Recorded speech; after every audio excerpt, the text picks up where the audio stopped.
Hey everyone, and welcome to Almost Cancelled. I'm Peter, that is Connor, and this is another one of our Best of 2017 videos. This is going to be our television awards, which is actually something new for this year. Last year we did an anticipated for next year, and we're not doing that again this year. There'll be no anticipated shows for 2018. Main reason being is that half the shows we even mentioned in that video never even happened in 2017, and it feels... ultimately, it wasn't as useful as we perhaps thought. Honestly, if you want to see what's anticipated and see what's coming up, just watch the news every week. That's where we talk about all that. Yeah. But what we did think it would be fun instead of that is actually doing some other awards other than the top 10s that we did last year, which we're still doing, of course. But basically, this is going to be a number of categories, and the way this one's going to work is a little bit different from our top 10s. We have not decided ahead of time who wins what award. No. Call these the fuzzies, if you like. We figured it's got to have a name. Every awards has a name. Yeah, I mean, I'm not going to call the video that, but yeah, call it. You can call it that in your hearts.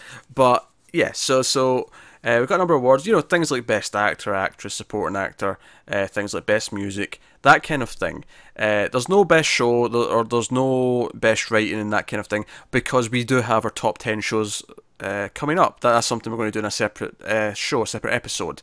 But this is the first time we've done this, and the way it's going to work is we've agreed on 5 nominations for each category.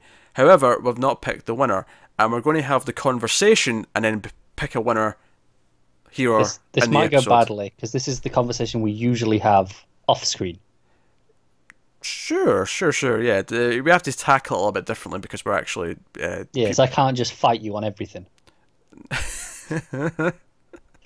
So what we'll do is I'll read through the nominations for each category, and we'll maybe say why each one maybe deserves or doesn't deserve it. Well, not doesn't, just does. Oh yeah, why everyone deserves at least a nomination. Yeah, and then sort of okay, so who's the winner? Why is the winner? Who's it between? That kind of thing, and hopefully this should prove entertaining. Hopefully. So we're going to start with the supporting actor categories because. Just to sort of split them up so it's not all the actors in one go. Just for the record though, the awards we're giving out today, I suppose I should tell you what they all are. You're going to get your supporting actor, supporting actress. You're going to get best ensemble as well. You're going to get best cinematography, best music, best visual effects, and you're also going to get, of course, best actor and best actress. That is the categories we're going to hit. Prestigious awards that these are. Yeah, prestigious. Anyone this will mean the world to anyone who is nominated. Of course, and certainly the winners. The winner will never forget it. Yeah, yeah. I mean, we're going to come and pick their award up, of course, but well, we're going to mail it to them. It's fine. Yeah. Oh, one day we'll get some actor who happens to be down to earth enough just to show up and be like, "Hey, thanks for the award." That said, we'll have to make an actual award to we will. We'll have to commission that. Here's a fuzzy. I don't know what the fuzzy statue is, but well, think of one. It'll be something. So we're going to start with the supporting categories. We'll do supporting actor first. So nominated for supporting actor. Actually, no, sorry. The nominees are. Very professional of you. From Mr. Robot, Bobby Carnival. Carnival? Is this Carnival? It's got an E at the end, so I'm not sure how to pronounce the end of his name, but... Carnival? Vale? I don't know. Anyway, so yeah, him from Mr. Robot. This is already going swimmingly. I already messed up the very first goddamn name. Should have practiced this. Bobby Carnival. Christopher Eccleston from Leftovers. Ian McShane from American Gods. Jonathan Banks from Better Call Saul. Michael McKean from Better Call Saul. That's the 5 nominees for supporting actor. And by the way, I know like some people are going to like hear the nominations and like, argue over placements. Like A should be in X category. Like we made our call, made a decision. This is who we're arguing over. These 5 names. So.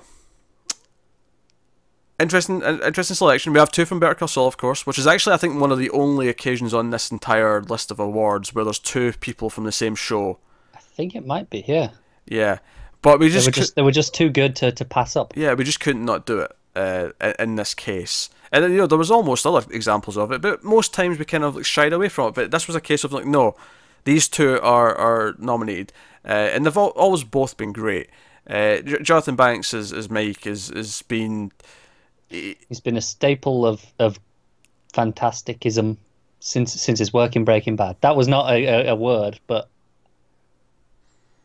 hey, you wanted to mess up a name, I wanted to make up a word. Okay, this is going. This is on form for what you can expect from us in our weekly TV news videos. It is sadly. I'm sorry to say. So, yeah. So you got both of them for Breaking Bad. Breaking Bad, Better Call Saul. That was a fair slip though. Easy slip of the tongue. I do it all the time. That In makes fact, sense. I've been doing it a lot this last couple of weeks. Yeah, Ian McShane, of course, the kind of seedy, mysterious boss in American Gods. Not really sure what he's up to, or yeah, you are if you've read the book, of course. But if you're just watching the show, you're not entirely sure at first. Very suave, very all-knowing. Never gives you all the information. He's always playing cards close to his chest.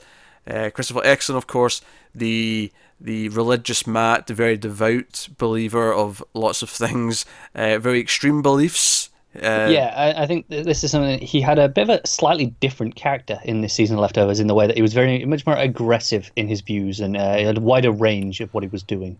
Yeah, he probably had more of an arc this season as well. Yeah. As well, I think. What's interesting about Leftovers is we didn't watch it as it was airing. We watched it just recently, season 3 specifically. We watched over the last couple of months, catching up. But no, Christopher Eccleston is always done a great job with that role. And Bobby Carnival is a new addition to Mr. Robot. He is Irving, the new... Well, I mean, he's a used car salesman by day, but his actual role is an enforcer for the villainous Dark Army. And he is this sort of sleazy salesman. He's got that kind of vibe to him all the time. And we mustn't overlook, he has the most glorious fake mustache on TV. Sure, yeah. I mean, points where it's due. But no, so he brings a different kind of energy to every scene he's in. It's very different from the rest of the cast as well, so it actually stands out in a lot of ways. The way he plays off people is just so good. Yeah. And just to go back round to Michael McKean from Better Call Saul, he really got a chance to shine this season. Like his plot's essentially been building up all 3 seasons to what happened this season on the show. And you know, it really capitalised in a lot of way. All the build up really paid off for him, and again, he got to do some different things. He got to have more of a change in his character than had been typical up until this point. And it's the sort of the plot elements that were going on.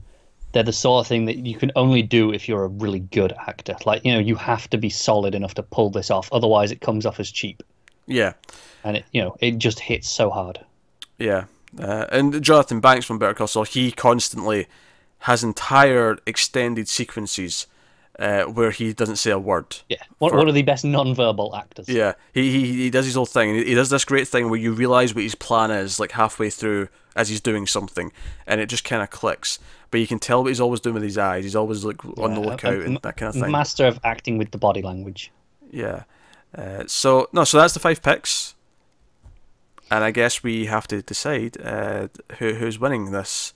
This is actually a tough category to start on. I have to say, for me, it's not. Okay. I have a winner in mind. Okay, who do you have? Because I can see arguments for all of them. That's why they're here. I have to go with Michael McKean. Okay. I think he really had a chance to shine this season. I think the big moments with him, both like there's a sort of point in the middle of the season where there was the kind of the peak, if you will, of the emotion. Yeah. Everything leading up to it was perfect. Everything after it was perfect, and they were both very different because of what happened. The moment itself was like one of the most memorable moments in TV yes, of definitely. the year. And I think so much of it works because of him, and he got a chance to play it and play things that I don't think a lot of actors really get to do, where he has to sort of play this hard ass character who always believes he's right about himself, and then be shown that maybe he's not right, and then how does he cope with that? How does he handle that? And the logic from him after that point is played to such an extent. Yeah. No, you're right. He, out of these actors that we have here, he absolutely has the strongest emotional stuff that he has to play up, and that is maybe a very legitimate reason for him to win, because that is the difficult stuff to really play up I and do it well. I think it's his year, and you know, admittedly, he perhaps gets the most to do out of the five that we've got listed here. I think he does, because Jonathan Banks, he takes a little bit of a backseat compared to him this season. And the others, they are, yeah, definitely smaller roles. Especially Chris Eccleston has less than in previous seasons. Yeah, well, Leftovers has that thing where they'll give each character their own episode, but then other than that, they'll maybe sprinkle them here or there.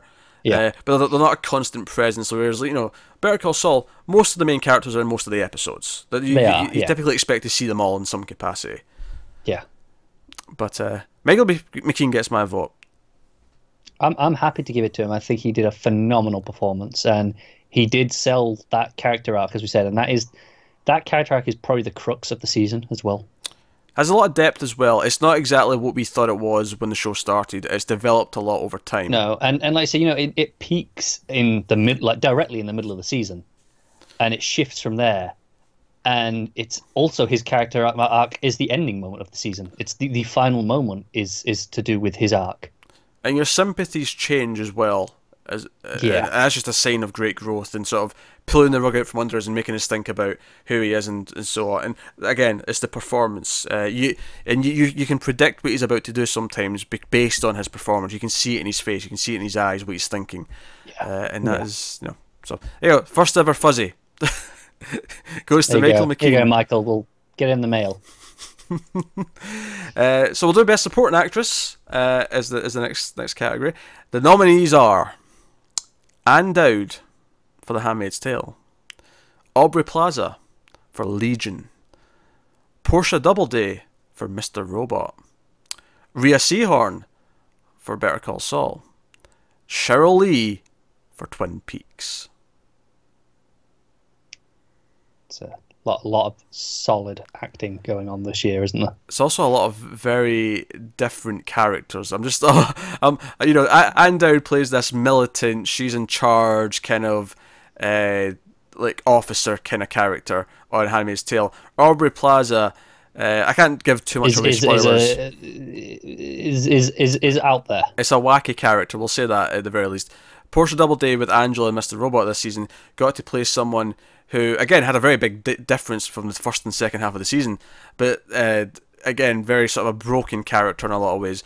Rhea Seehorn had a really strong arc in Better Call Saul this year. She did, yeah. Where it's about her working too hard and just sort of how she does that. And again, it's something she gets across the whole time. And then Cheryl Lee, who, you know, arguably screen time wise doesn't get as much as the rest. Yeah, she's definitely the smallest screen time wise, but impact. Oh, like the time she's on screen for the episode she is, every single moment is memorable. And no one screams like she does. She has the best scream in the movie business. I just shiver just thinking about it. Best scream in the business. I'm serious. Yeah. So that'd be the options. That'd be the five nominees for supporting actress. And well, I picked mine. I spoke first last time. I'll go first this time. You know, my reasoning is actually relatively similar for your reasoning for the last pick. It's, you know, the emotional impact, and for me, that's Portia Doubleday.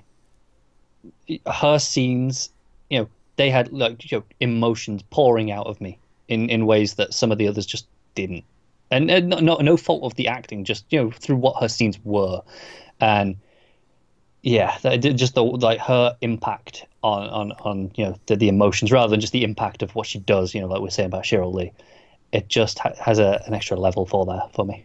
I want you to know that I really had to hold back from making a masturbating joke when you said the emotions were pouring out of you. I really had to hold back. Look, we've all been there.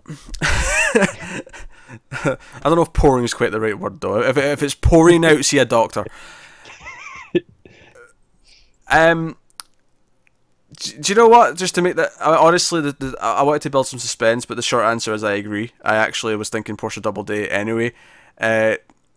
And I think the big thing with her, because obviously we said Michael McKean got a lot to do this season. He got his big turn this season. And, you know, Portia Doubleday with Angela had a similar thing this season, like you say, where she was one kind of person for the first half, and then there's a big switch in the middle that kind of changes her character, and then she goes in a different direction, and it's a completely different performance. And it's definitely that second half that sells it more, though, for me. Sure, yeah, from an acting perspective, sure, yeah.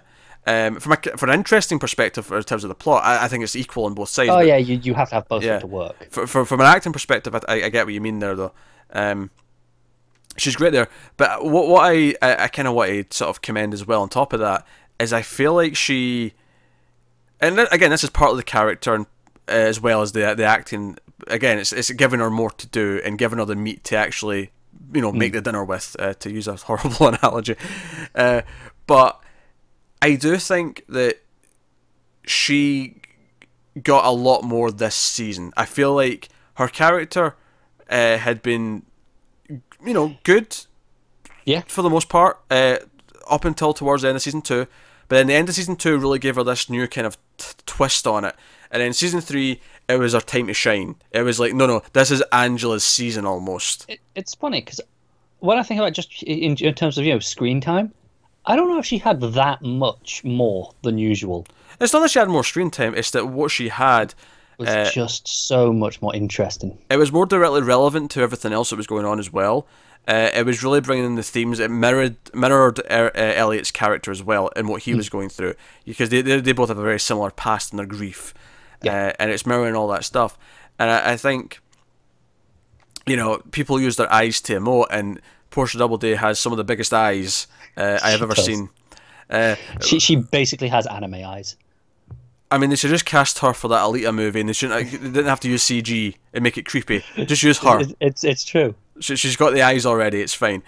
But no, she does that, and I think, like I say, there's two very different sides. The first half of the season, she does this very good sort of this blank stare of like Dedicated. Yeah, this dedication on her face, and then the second half of the season, she is just a broken mess, and all of it works. And what's great is she's kind of delirious broken, and then when you get to the finale and she learns a bit more truth and she maybe kind of accepts something finally, there's just genuine emotion, and it goes through all these different hurdles, and she nails all of it. Yeah, I mean, there is a standout scene, with her sat against a door, and she barely says anything in that scene, and it's just all in her acting. In the same way we were talking about Jonathan Banks is a very visual actor. She does the same here, but it's just so much emotion pouring off her just in that moment. It's just intense. Yeah, and much like season 2, she gets to partake in a big winner, a big one shot sort of moment. And I mean, there might be a break in it somewhere, but it's a couple of big winners that are connected together, whatever. But she gets a big moment to shine in there, and I think that episode specifically that is all presented as one shot. I think it's interesting that it's half Elliot, half Angela, and it's like like he may be the main character, but the show's really starting to treat her like an equal. It is, and like you say, how she mirrors a lot of his journey, but just branches off at points. It's very much emphasized in that, like a moment like that where it's half about her.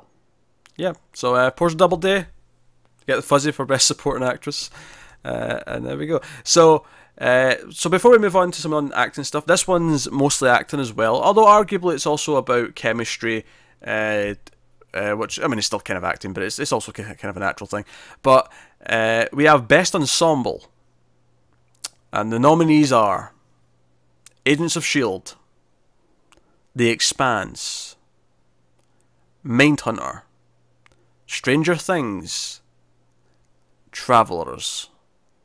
We should point out with this category that these are all options where there are no other acting nominations for these groups of characters because we wanted them to feel equal and no one was above the other. Yeah, well, this is kind of the thing. A lot of these shows, like, you look at Stranger Things. I mean, there's no lead character really. So do you give like Hopper, for example, David Harbour, do you give him a supporting actor nomination? That doesn't quite feel right. And does he even have a chance of winning against like the standout actors who have got all these big meaty things to do on their own? These shows, no, these are ensemble shows. These are shows that have groups. Mindhunter's as small as 3 people, and then you've got the bigger ones. The Stranger Things, I mean, is like you've got like 6 kids, you've got like 4 teenagers, then you have got a few adults. So you're definitely well into the double digits for them. And that's okay. Shield's got a very tight kind of 6-member family kind of thing at the center of it. Expanse has its crew, which is the sort of main thing, and then there's a few other people, of course, as well. Travelers, again, you've got your 5 main crew plus 1 or 2 sort of tangential people that are involved as well. So this one's kind of about the group. How do they work together? Who, what is the acting ability like as a whole amongst them, and that kind of idea. So your turn to go first, I believe. Well, no, see, we're not necessarily going to do that the whole way through, because if I'd known we were going to do that, I'd have worked out who was going to go first in the last one, and then sort of work my way back. Whereas this might work out negatively in my favour. So, but sure, it's all about chance. But sure, I'll go first this time. Right, for me, it's between 2 shows. This is the first one where I'm not. Interestingly, it's between 2 for me as well. I don't know if it's the same 2. Same 2. The first 2, I had my pick kind of just made out. I just knew who I was going for. The instinct was there. I saw the names and one jumped out at me. That's who impressed me this season. Looking at this list though, for me it's between Stranger Things and Agents of S.H.I.E.L.D. Thank God we're on the same page. Well, no, see, that'd have been not bad though, because if we had one overlap, then it was obviously going to be that one. Well, that's true, but here now we get to have the discussion. Okay, sure. See if we can work it out rather than just go, well, it's that one then. So, Strangers 2 is an obvious choice because you've got the kids who all work so well together, and they're all great kid actors as well, which is, sometimes rare, and we've got a group of them here. Yeah. And not only that, they have chemistry. There's a lot of stuff in this season with Dustin working with Steve, so we're mixing up the generations a little bit. Obviously, Hopper works with various different people throughout the season, kids and other adults alike. So you've got this team dynamic, and you're always excited when they start teaming up. When it gets towards the end of the season and they all come together, you get very excited. That's actually, you've kind of hit on one of my real only things that would hold me back from just straight up giving it to Stranger Things. There are certain characters that are kind of kept off the board for a bit too long as an ensemble. That it's like, okay, as an ensemble, I want to see them together. Yeah, but season 1 did that as well. No, it did. It did. Season 1, this is very much the Stranger Thing structure. Is that they keep a lot of they're all sort of in their own little groups for a lot of the season, and then they all finally come together for the last couple of episodes to kind of face the big thing at the end. That's very Stranger Things.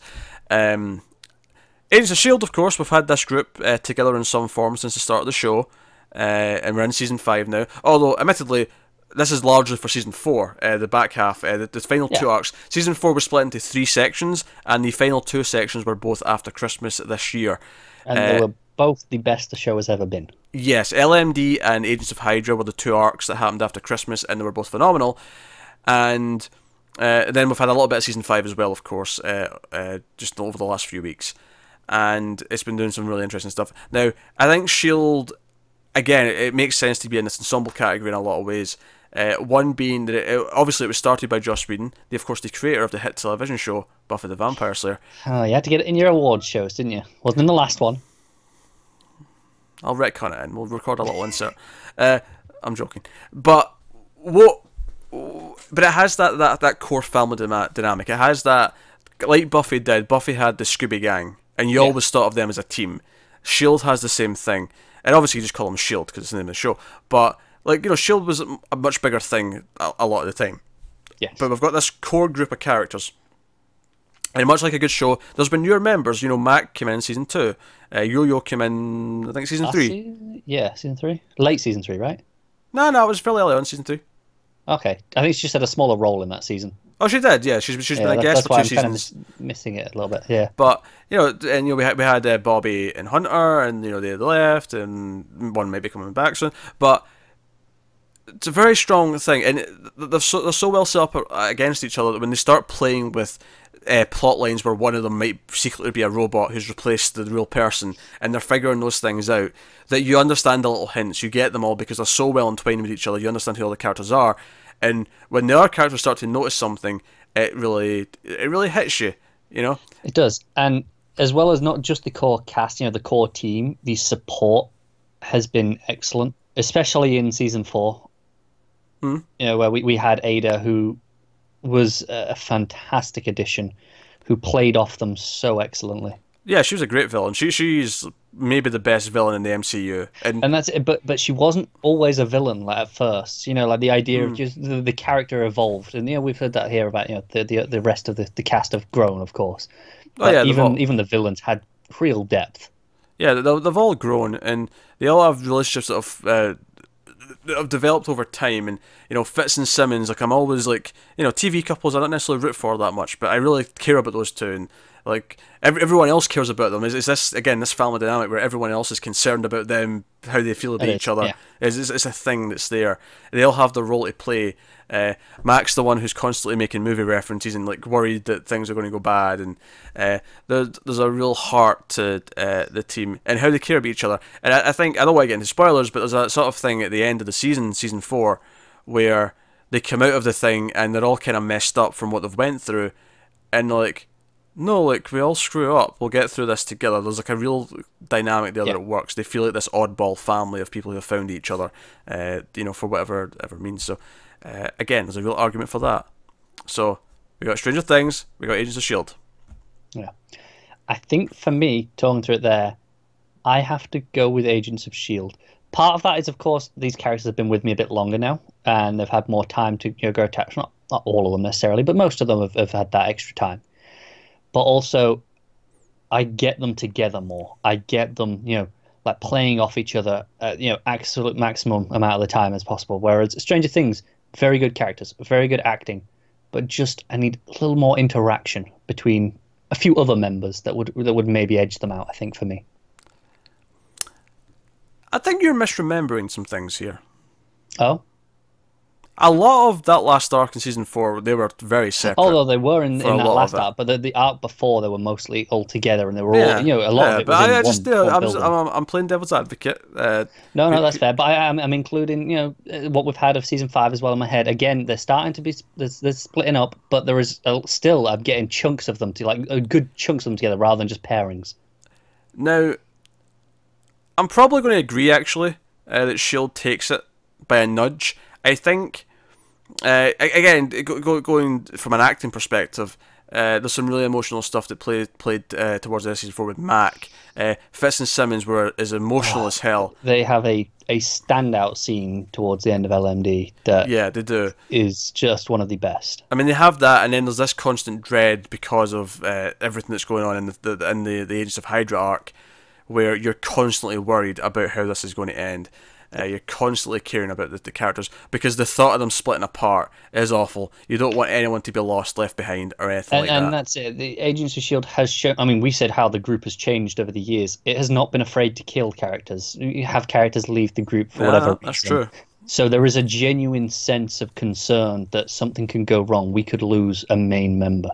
I guess we're giving it to Shield. I guess we're giving the fuzzy for best ensemble to Agents of Shield. Well, that'll take us on to best visual effects.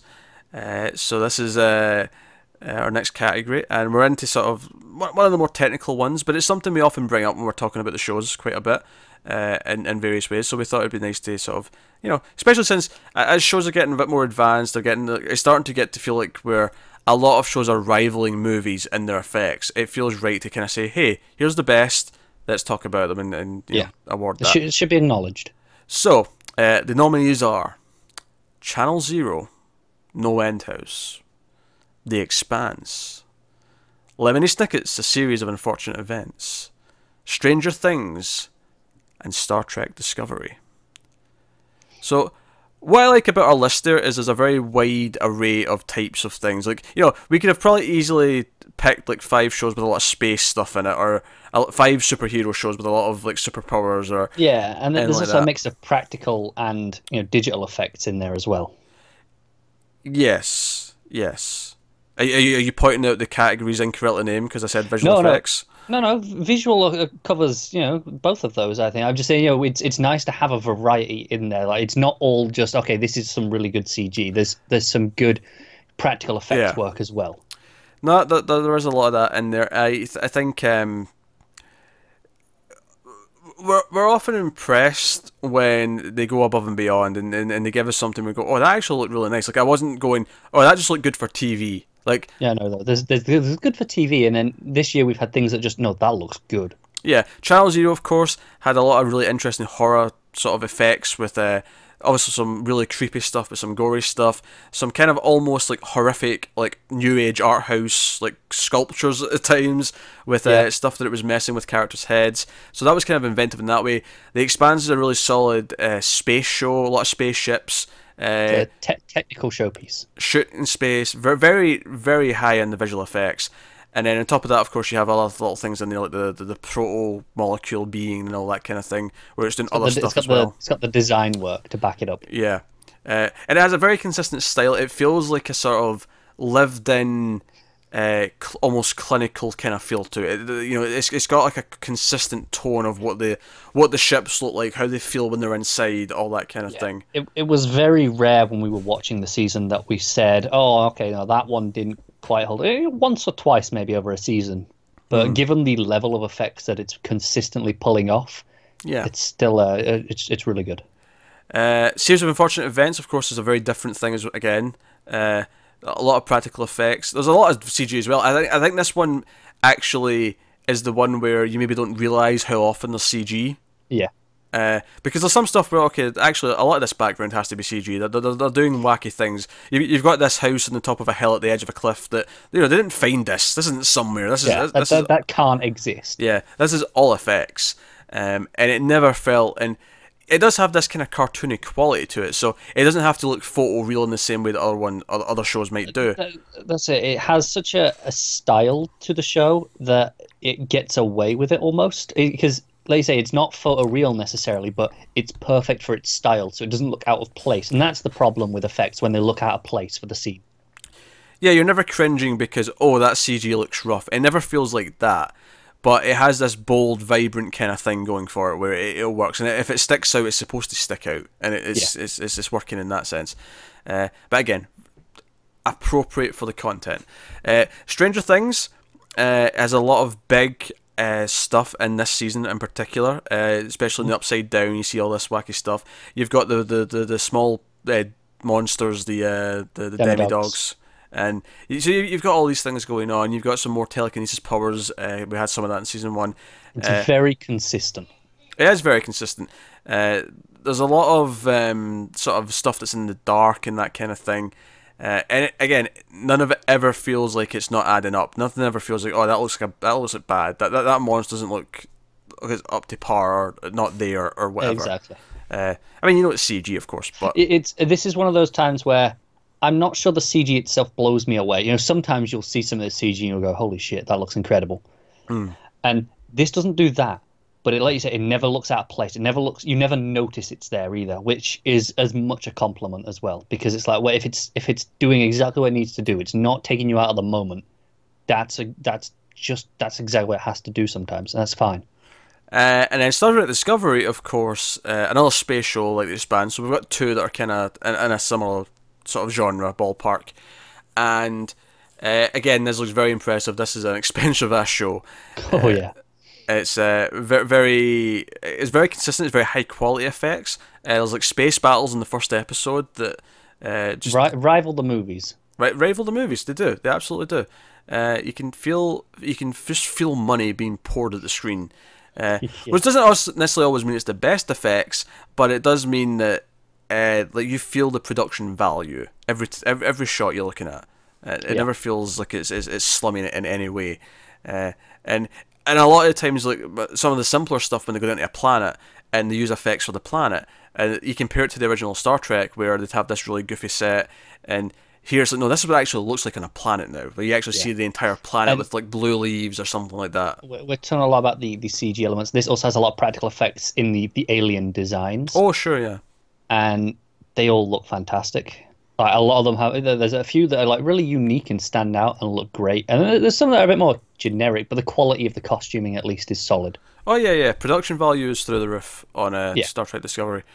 So with that said, is there one that sticks out to you as being the winner, or two? Honestly, even? It's between two, and I hate to say it, but it's between the two space ones. I know that feels kind of cheap because they're the space ones, but those two impressed me the most.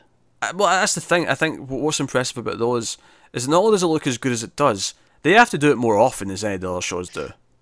Exactly. Well, like you can't like the Expanse, for example. It lives and dies in space for large chunks of it. If that it doesn't look as good as it Well, does, so does Star Trek. Like yeah, the Star Trek does as well. Yeah, of course. But I mean, I'm specifically thinking of the Expanse. Like Star Trek has a lot more stuff on planets or inside the ship, whereas the Expanse has like consistently large sequences out in space. but the thing is that even if Star Trek goes down to a planet, they're still using effects to make the planet look They alien. are. So Yeah, there's almost nothing in either of those shows that they're either not in a set or they're not in front of a green screen, and it's impressive in both it cases. is. Yeah, Um, the funny thing is, I'm actually going to pick The Expanse. I think if you're going to go from a pure technical level, Star Trek Discovery probably has it beat. yeah. However, I think style does play a part in this decision. I think style does play a part, and I think Star Trek, while looking very good, sometimes I think it's trying to be a bit too flashy. That's fair. It does a little bit of the lens flares. They've taken one thing from J.J. Abrams, the Dutch angles, which of course aren't effects necessarily, but just the idea that it's trying to be flashy. It's always trying to feel like it's impressing me, whereas I feel like The Expanse just is impressive. No, that is fair. I agree that Discovery is more technically accomplished,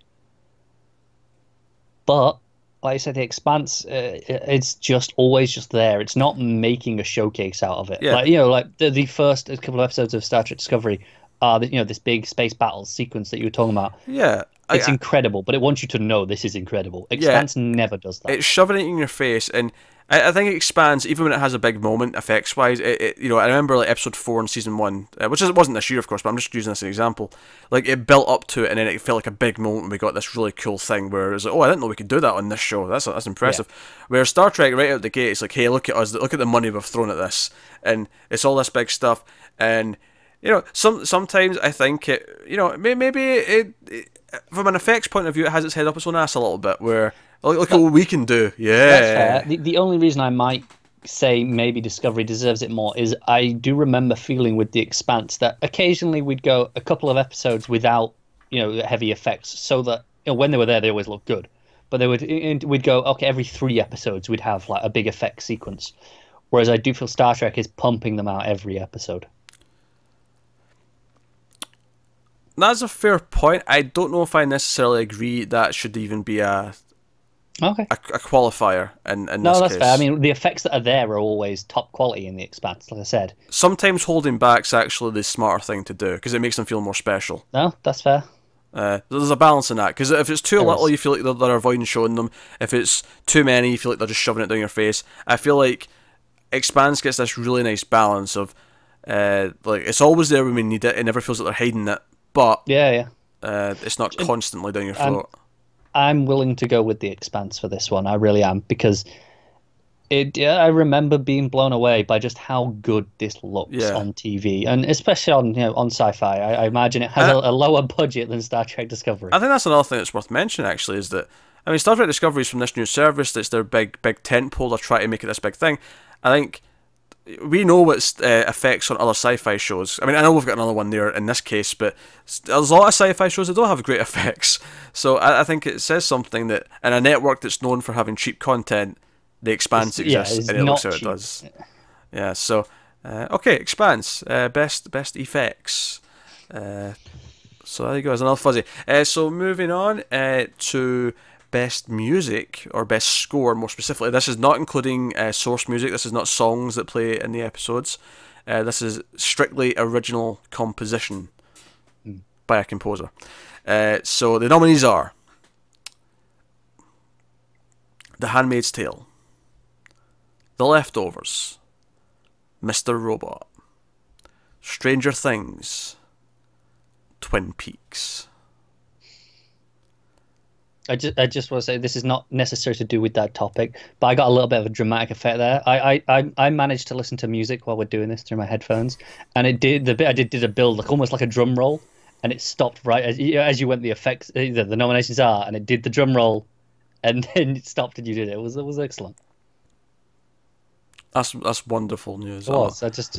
I feel like people add your own drum rolls. It enhances the experience. I'm so happy that I know that. Maybe you should go back in post and add in some drum rolls. Uh, so But yeah, okay. yeah, I I'm looking at this list, and obviously, um, there's two that are standing out to me as the potential winners. There's two, uh, and those two are Stranger Things and Twin Peaks. Those are the two that are sticking out to me as the ones that I would probably want to choose. Now, obviously, I like the music in the other shows. Leftovers has fantastic music, a lot of simple piano, very emotional stuff, very repetitious with its themes intentionally, and that's not a complaint. That's not a criticism. That's a compliment. Uh, Mr. Robot has a lot of cool little things, cool little ideas and motifs that it uses in between a lot of source music as well. Handmaid's Tale had some very strong music, but again, I feel like almost all three of those shows, and Leftovers wasn't always this way. Leftovers in season 1 was very strictly mostly score, but I feel like season 3 of Leftovers and then Handmaid's Tale and this season of Mr. Robot is almost overshadowed at times by the source music, by the real tracks that are playing from bands and things like that. That's fair. I think it's ironic you've selected Twin Peaks, where every episode has a band. At over the credits, sure, but and okay, arguably you could say okay, a lot of the Twin Peaks music that came up is used again from previous seasons. That is a thing. It is, but that applies to all of these shows. To be fair, I mean, with the exception of Handmaid's Tale, with it being the only season 1 here. Yeah, but the new compositions in Twin Peaks were fantastic. There's some really standout stuff. As Twin Peaks was airing, I was listening to music from it, both score and songs, pretty regularly. Like I was doing it constantly. Yeah. Stranger Things, again, I've been listening to the score from that. I have also been listening to score from Leftovers. I've not really been listening to score for Handmaid's Tale or Mr. Robot though, I have to say. I have. You listen to a lot more score than I do though. I do. There's like 80% of what I listen to. So No, but no, I think for me it is between those two. I feel like when I think of the music, those two stick out to me in my head way more than the others do. Okay, that's fair. Honestly, for me, this is a lot closer. I think I've listened to probably all of them a lot more than you have. Like all of them, I've listened to a lot. I think Stranger Things is actually weaker than season 1 in terms of its score. At times it over relies on a few motifs that are nice, don't get me wrong, but there are points I felt them kind of just coming back in too many times. Whereas Twin Peaks had a lot more atmosphere to it, which works for me. It really works for me. So you want to go to Twin Peaks? Is that what you're saying? I think I do. I'm nodding myself through it in my head. I'm going through the tracks, and yeah, Twin Peaks does use a few, like it does use pieces from previous seasons, but they're rarely overused. They only come in at key moments. And other than that, it's completely original composition. And something else that I think Twin Peaks has over Stranger Things is it knows more often than not when to not have music, which is down to the that's a valid point in my opinion. Is the times of the silence are just as impactful as when the music is there. That's a stylistic choice, though, in a lot of ways. I don't necessarily think you can criticise and say that Stranger Things is doing something wrong. Now, that's not to say that there's not examples that you can give me and I'll say, no, they use music too often. I wouldn't put Stranger Things in that category, though. No, but I think that Twin Peaks has moments of silence that very few other TV shows feel the ability to have. It's something that is a thing with TV. There's always got to be noise. There's always got to be music. There's always got to be someone talking. There's always got to be something happening. And Stranger Things, for the Netflix shows, for all how progressive they are, a lot of them do fall into that still. And Stranger Things has that, whereas Twin Peaks, it knows when to just shut up and let something happen. But when the music's there, it's more effective because of it. To play devil's advocate with that, though, like Twin Peaks, which I love, and I love how silent it is absurdly silent for very long periods of time. A lot.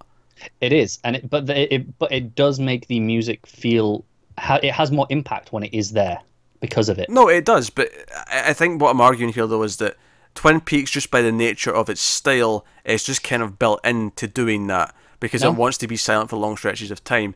I find it odd to compliment it for saying knowing when to shut up when it shuts up far more often than it doesn't.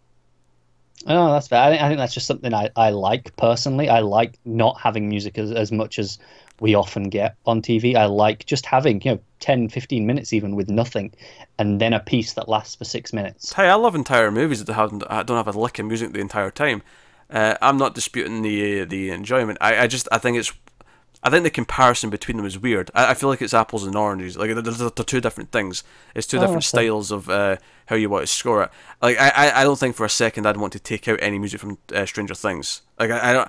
I feel the way that show is designed, the way it's designed to move, and the pacing it does move at, I feel like it needs the music where it does. Oh, Uh, that's fair. Whereas Twin Peaks, I wouldn't want to add in any more music because yeah, you do have the silences, you have the long thing where it just lets you feel the the atmosphere, feel the That, moment. that's fair. I do think there are maybe a couple of moments in Stranger Things where I did feel it was overscored a touch. So I mean, I felt every so often, but again, I don't often mention it on reviews because it's something I feel with most TV shows based on it's a kind of a fault built into most TV in my But opinion. naturally, I've got it nailed out of two shows, and you want one of them, not the other, so it's probably quite easy to say It probably is, yeah. Twin Peaks is the winner. I guess best music from us. So that'll take us on to best cinematography, and this is here direct. There's no director award. Largely because TV shows aren't necessarily directed all by the same person. Sure, you get Sam Esmail doing it with Mr. Robot and David Lynch doing it with Twin Peaks, but they are the exceptions. That's not typically how I it think there's happens. another show on this list that has all one director as well. So best cinematography. We figured that acknowledging that some shows go above and beyond in how they look, and we talk a lot about how TV is going away from just being radio with faces and is actually starting to look like movies, starting to actually feel like they've got style and that kind of thing. So with that, best cinematography, the nominees are Godless, Mr. Robot, Better Call Saul, Twin Peaks, and The Deuce. So, this is a very interesting award to give out because I think, again, much like effects, you can have flashy, you can have here's the big impressive sort of thing, and then you can have just really confident, simple but effective shooting style. And I think depending on which one you're going with here, you have that. I think what's interesting for me is that three of these shows fall into something we're just talking about the music, where they do shut up for a long time and let things just happen out in action Yeah.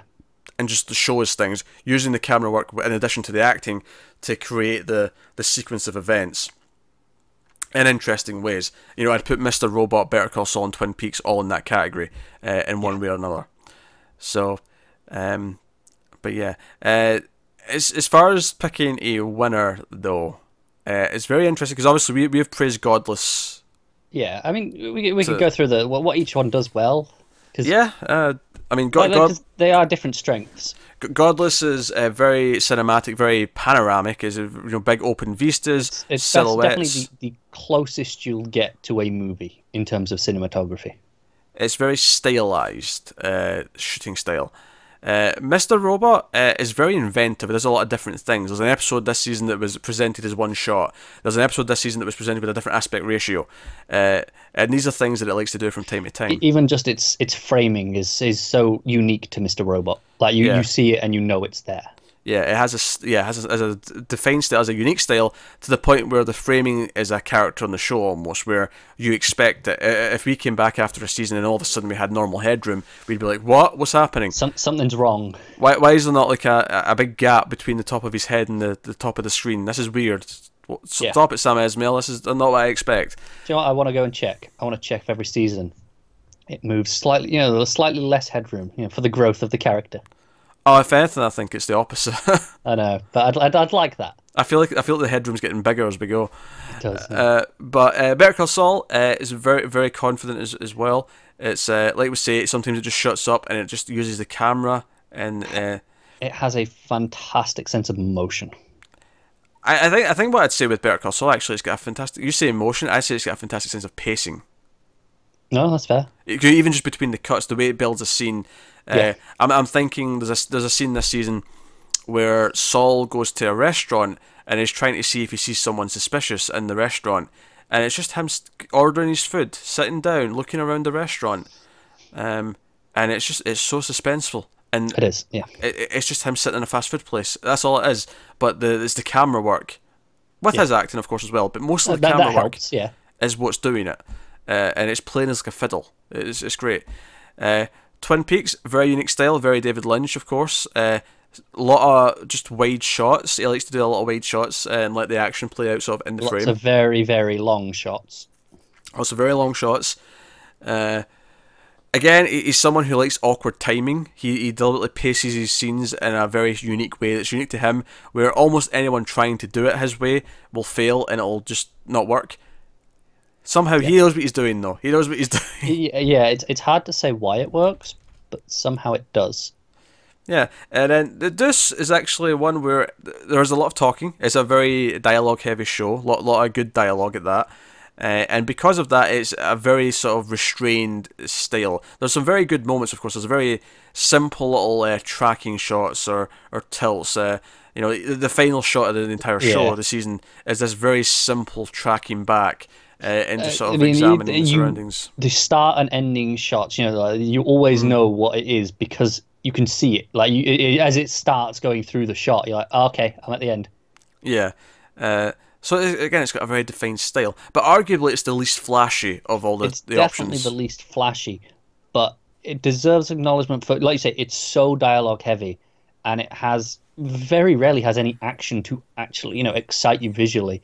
So it has a harder job, in my opinion, to make it look good still, when it's just and not be just talking head, just sitting there. It has to do something. And this isn't cinematography, but it does handle its period very well. It looks like the 70s, even when you're outside in the streets of New York. It's very well done. It's funny, actually, between that and a few other shows, we could almost have a Best Period award. Couldn't we? Because we've got a few set in the 80s, we've got this one set in the 70s. It was obviously, okay, which one was it the best? Maybe we should have done that. Maybe we should have done. Maybe next year. Although, of course, we won't have as many next year, probably now. But hey, so is there one that's sticking out to you as... or narrowing it down to a couple of choices? So, I feel like I want in the top two, Godless, based on that maybe it is overly flashy in some ways, as we've been talking about a few times, but it lives and dies on its cinematography. That show, like it that is the show. That's the draw. Is this looks incredible? Sit back and just take it in. Mm-hmm. So it's its greatest strength, and it never falters with how it looks. But then you have something like Mr. Robot, where it's Godless is very traditional, like just looking good. Mr. Robot is much more inventive. It's doing unique things for a specific effect. And that deserves just as much credit, if not more. So I'm not entirely sure where I'm kind of leaning between those two angles. Yeah, and I think Mr. Robot has given itself a visual identity over its seasons, and now you're kind of like you're aware of it. You're taking it in, and each thing means something. Like the framing above the head means something. The switch and aspect ratio for that one episode means something. The use of oneers means something. Like it does all these things. It gives it this energy.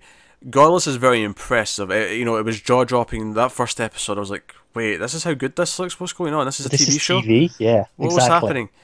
But I do actually think I have to give it to Mr. Robot. As impressive as Godless looks, as fantastic as it looks, it's just doing the traditional. This is what a good movie looks like, and it's doing it very well. Well, I mean, to be fair, it's what a great movie looks like. Yeah, it's a great movie. Let's not undersell it. It still looks fantastic. But Mr. Robot is like it's making these bizarre choices that's making me go, oh, that's interesting, and I'm thinking about it. I'm thinking what it means for the moment, the scene, the shot, the character, whatever it is.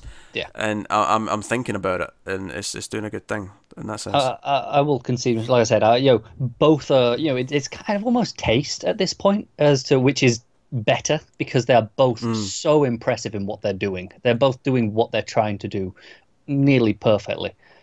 So I'm happy to give it to Mr. Robot. All right, Mr. Robot. There you go. That gets cinematography, which takes us on. We did actor before actress last time, so we'll do actress first for this one. So best actress. but we'll do Best Actress. So this is the nominees are Carrie Coon for The Leftovers, Elizabeth Moss for The Handmaid's Tale, Logan Browning for Dear White People, Maggie Gyllenhaal for The Deuce, and Melissa Benoist for Supergirl.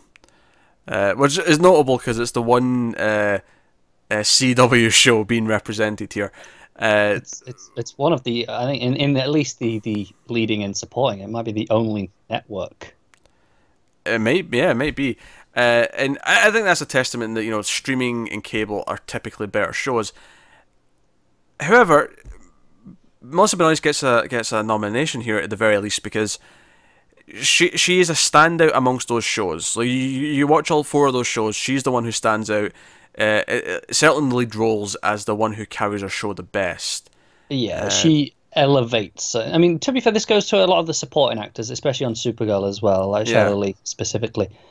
They elevate scenes that could be very typical CW and make them great TV. Yeah, there were scenes especially this early this season that we've had this year, that would flat out not be great. Like there was entire plot line that, you know, we'd often say, we're not really into this plotline that much, but almost every scene about the plotline actually worked really well based on the acting.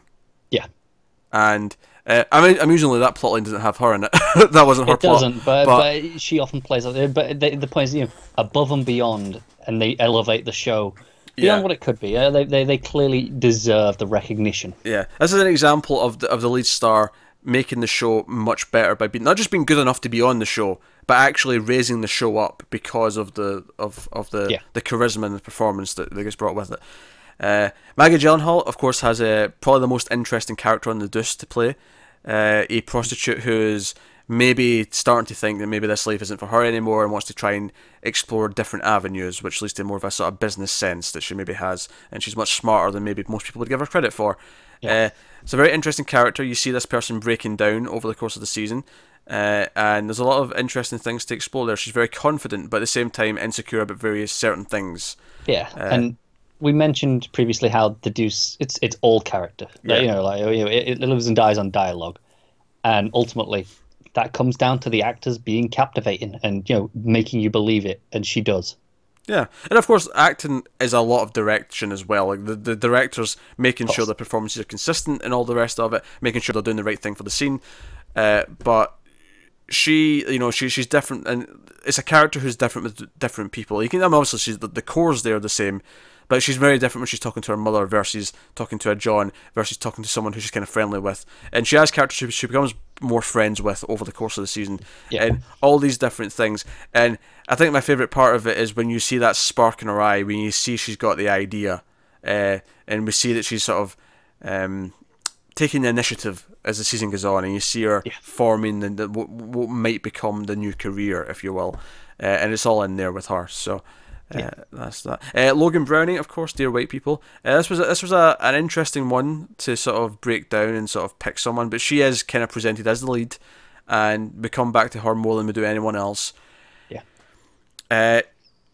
She is charismatic through the roof. She is, yeah, that's it. Because her character, she could be very abrasive and confrontational, but it's her charisma that still makes her extremely likable. She's extremely likable. And she's going around and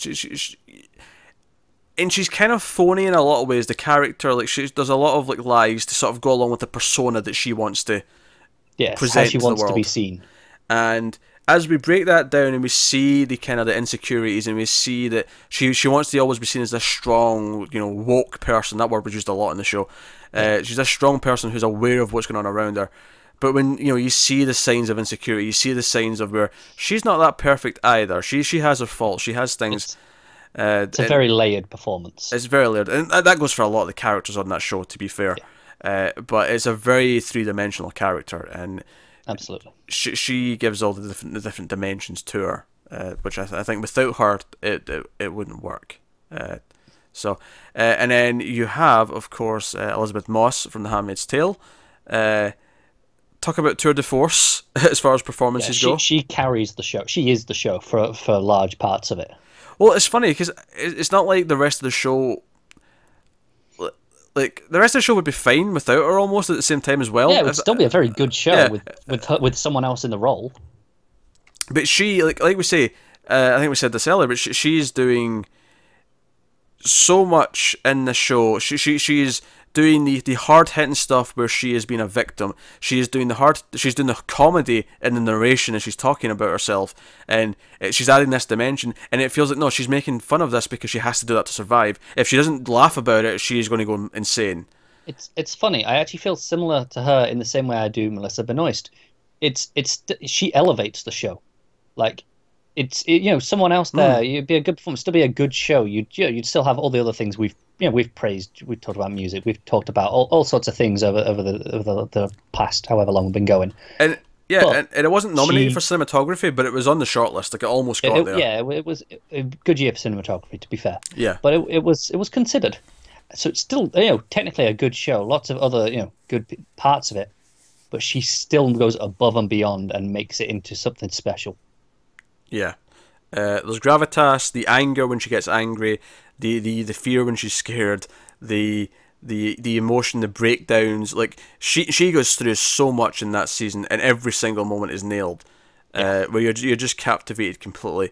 And when she has to go along and pretend she likes something when she doesn't, or vice versa, all of it. Yeah. All of it works. It's great. It's phenomenal. And then you've got Carrie Coon, who you could actually nominate for more than one show this year because she was on Fargo as well. But we're specifically nominating her for Leftovers because I do think that's a stronger show this year. Agreed. And I think it's a stronger performance this year. And she actually gets a bit more of the spotlight in season 3 than she has done. And she's always had a bit of spotlight. She's always, she's had her big episode in season 1. Season 2, she was more of a prominent character, plus she still had her focused episode. This season, she had 2 focused episodes, including the finale, which was more focused on her than anyone else. Yeah.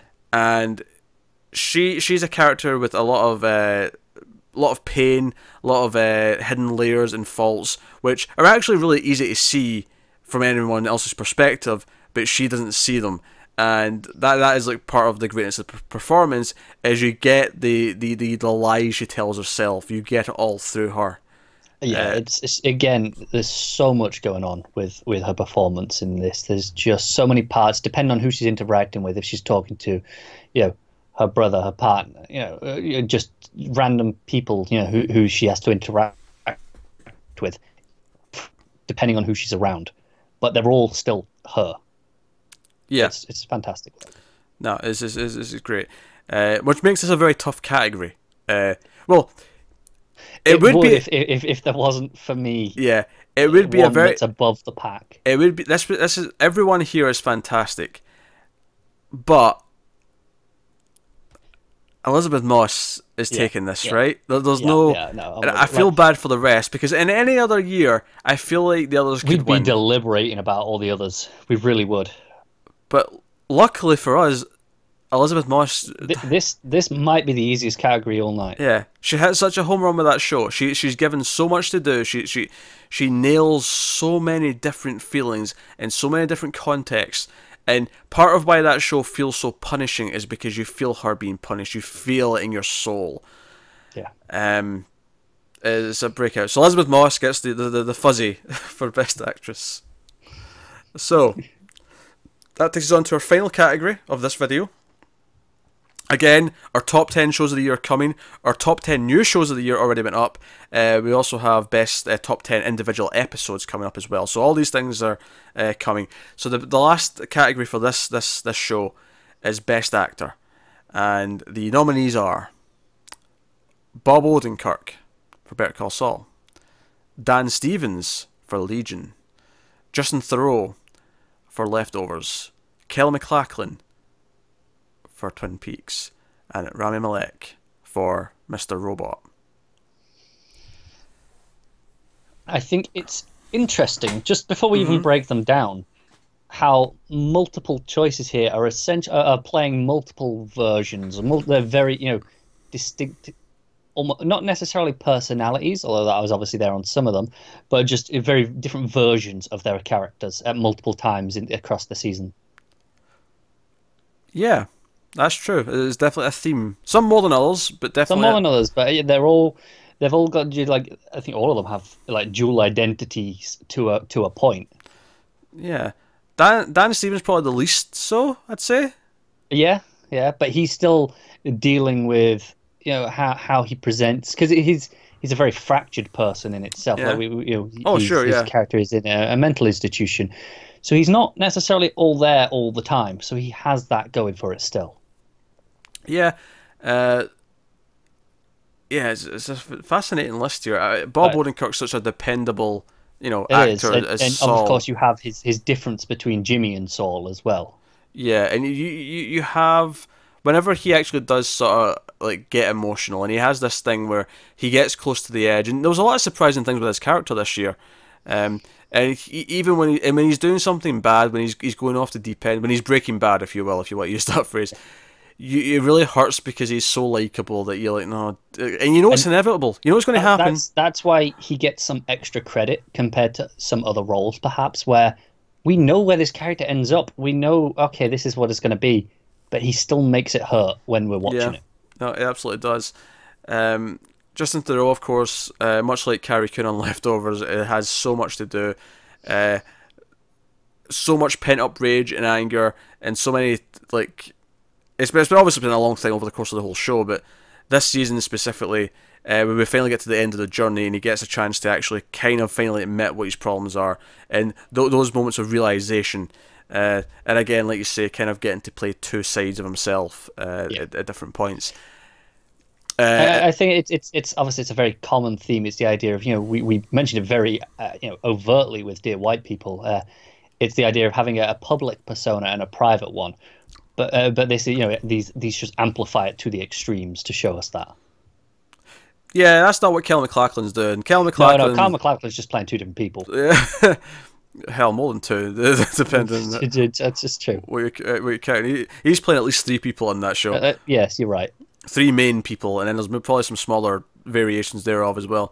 Uh, very different characters as well, might I add. Yeah. Three very different types of character. And he knocks them all out. They're all very distinct. They're all very different. You know exactly who you're looking at, even without different haircuts and different clothes. You Yeah, know exactly, even without him saying anything, just the way he holds himself in the and various and just characters. demeanor. And there's a whole thing throughout most of that season where he's going to become the one the main person again. Like he's someone else, and we're expecting him to return to being the original character. And there's these little moments where he'll just say something the way he would, and it just slips through for a second, and it's intentional. Where you're like, oh, that sounded like he's remembering, and then it's Yeah. like, oh, he's still kind of who he is. But like the way to expertly do that throughout the show, Yes. it was a testament to his acting. It was a testament to him playing fast and loose with that. So. And then Rami Malek. I mean, I feel like we didn't do this last year, but if we had, no doubt he would have been here Of again. course, yeah. Uh, And again, the same way you mentioned Kyle MacLachlan playing actual different characters, Rami Malek is as well. At points in this season, he is actually playing someone else. very briefly, but Very briefly, but yeah, for I think maybe the first time, it's there. yeah. And I think what's different for him this season is he gets to go on more of a sort of hero's journey to an extent where he's trying to do the right thing against all the odds. And He's always been our protagonist, but he's never been more likable. yeah. He's definitely trying to be the right thing this season, to be the right kind of person, and seeing his struggle with that, and seeing where he's at his lowest as well, is maybe from an acting point. We're not doing this for specific episodes. We're saying for the whole season this year. We're judging the acting, but for the Emmys, there's an episode 8, I think it was. That's the one he submits. If he's going to submit one, that's the one he does. Yeah. Yeah, absolutely. And I think you mentioned how, some of these performances are at their strongest when the character is at their worst. Mm-hmm. And that's a theme we had, back in the spot, Portia Doubleday, Malcolm McKean.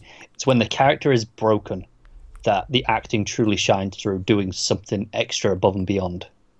Yeah, but they all have nuance, and I think that's the big thing I'd say for all of the actors and best actor and actresses. They all have nuance. They all have moments where you get what they're thinking with the slightest little eye look or the slightest little smirk in their face or whatever it is. They're at the top of their game. And, there was a time where TV actors were inherently just looked as worse than, movie actors. They were the B squad. Yeah, the B Society, yeah. But no, not looking at this list here. Things have changed. Well, this is the thing. Half of these are movie actors anyway. But Well, that's the thing that's happened with TV though, is that movies have become so tentpole and so franchise based that a lot of creatives, both behind and front of the camera, are actually going to TV because that's where the meaty roles are. That's where the meat is to actually get into this stuff and have these performances where they really get to be actors and not just be, and not in Melissa Benoist's case, admittedly, putting on a costume and fighting bad guys. Like, you know. But interestingly, I suppose it's still a movie actress, even at that level. Oh, sure, yeah, she's had roles, yeah, absolutely. Yeah, but I mean, obviously, these are more typical leading roles in the movies as well. But it's this idea of, no, these are big names, these are bringing their A game to TV, and any of these could compete with the best actors of this year in movies as well, in my opinion. We've talked a lot about them, but there's been no decision making here. There hasn't, so, there? Connor, go on. Who's sticking out to you? I'm down to Rami Malek and Kyle MacLachlan. Yep. Both fantastic, of course. But they're all fantastic. Otherwise, they wouldn't be here. Yeah, we wouldn't be having this discussion otherwise. However, I actually don't have to debate. I have one picked. Okay. I have to go with Kyle MacLachlan. That's fair. Like I say, I'm going. Oh, it's between those, but it's close. I think his portrayals as Doogie, of Cooper, of Doppel Cooper, and don't read, if you don't watch Twin Peaks yet, don't read into what I just said. I mean, they don't mean anything to you, so just ignore them. But go and watch it. We go watch Twin Peaks. It's fantastic. Finish this and then go and watch. He has to play such distinct different things. Yeah. And they're all fascinating in their own right. Like, Dougie Jones could be the most, and for some people he was, but it could be the most annoying thing in the world. But there's just this endearing quality. Like, it's hitting exactly the right note.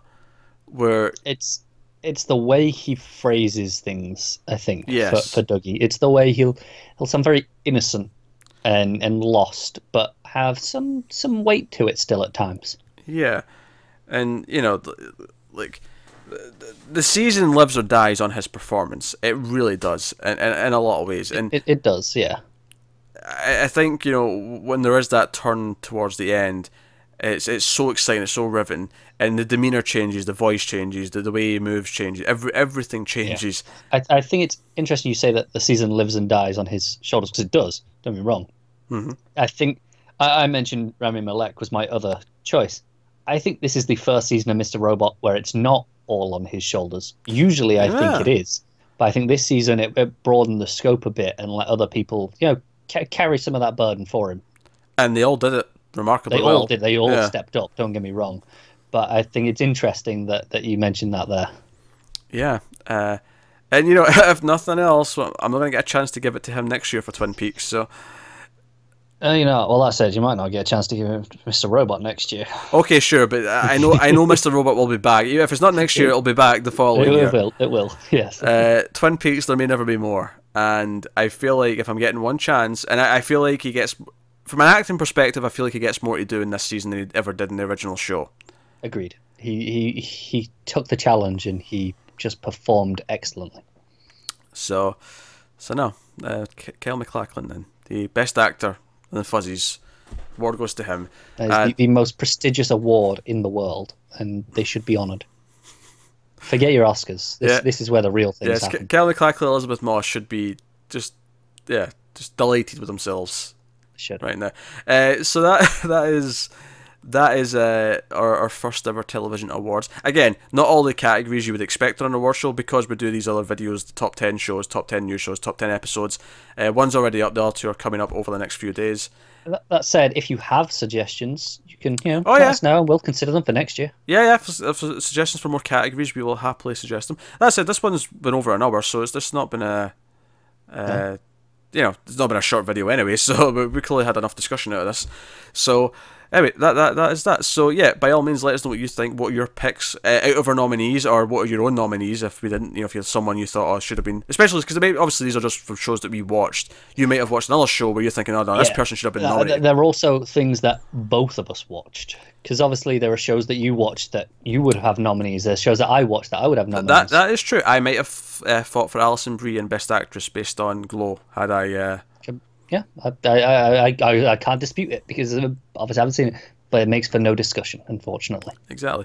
That's another one that would have been in the period piece category had we had that. Glow Yeah, was also yeah. 80s. So no, that is our awards, if you will. So yeah, look out for the next couple of best of top tens of the year coming up in the next few days. Like, subscribe, let us know what you thought of the picks, what your own picks are in the comments. If you want to support the channel and support everything we do here, head over to patreon.com/MailFuzzTV. There'll be a link to that in the description, as well as a few other important things. But that is us. So thank you once again for watching or listening. We always appreciate it. Keep watching TV. Have you got any vanilla?